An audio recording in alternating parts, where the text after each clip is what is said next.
president. He's got counter demonstrations of hundreds of thousands of people in the streets. Give us a snapshot of what's going on and how dangerous. Yeah, thank you, Steve. Yeah, South Korea is, in many ways, our most trusted treaty partner. They're part of the CHIPS equation.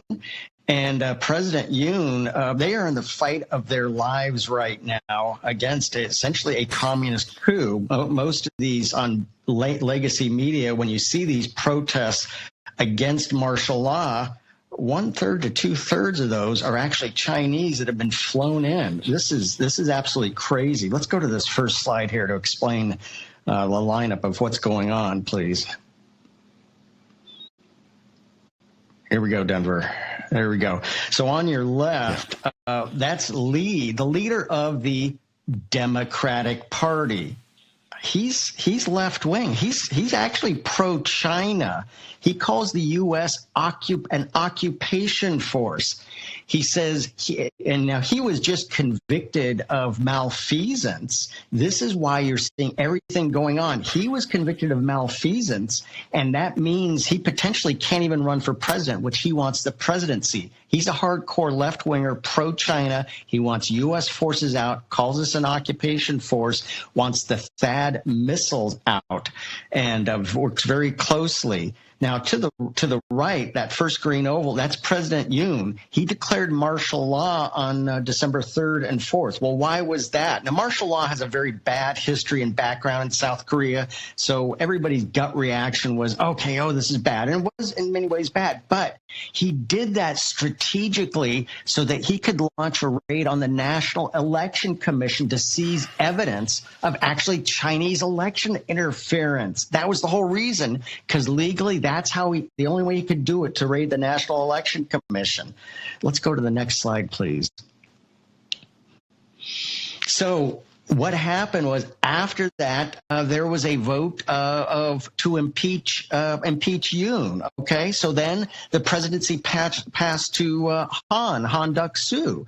Okay, now he was impeached on December 27th, and the presidency is now President Che. And again, on the left, that's the Democrat Party. They control the National Assembly. It's a unicameral body, but they have 192 seats. The right is the populist Make Korea Great Again Party. These are conservatives. They're in the fight of their lives. There's so much election malfeasance. They have 108 seats in the National Assembly. But that's what's going on. So there is huge gatherings now on legacy media. All you see is the impeachment. It's actually not like that. Let's see the next slide, please. This is the three centers of gravity in Seoul. So that center one, that's the office of the presidency. That's a very important one. It's right next to Yongsan, the old U.S. military, Dragon Hill Lodge, right there. That's where the office of the presidency is. The National Assembly is over on the left. That's Yeouido Island, and that's where Lee really holds power, and that's where he's really conducting this coup from, is the National Assembly.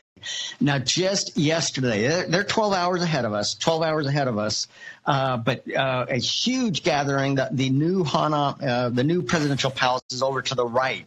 That's where hundreds of thousands of South Koreans trying to stop the steal have been at, and they did effectively, because they're using the term insurrection. You can come back to me here, Denver. They're using the term insurrection. Well, they sent the corruption police. They have to redo this whole impeachment thing because it was based on the word insurrection. Sound familiar? Yeah, you bet they're taking a cue from the Democrat Party here in America. So this is the fight of their lives, and this is potentially buckles the whole right wing of the deterrence against China, and that's exactly why. So also, Yoon is actually really building bridges with Japan. There's a lot of hard feelings still from the Second World War. Totally understand that. That's not totally resolved, but he's reaching out to Japan.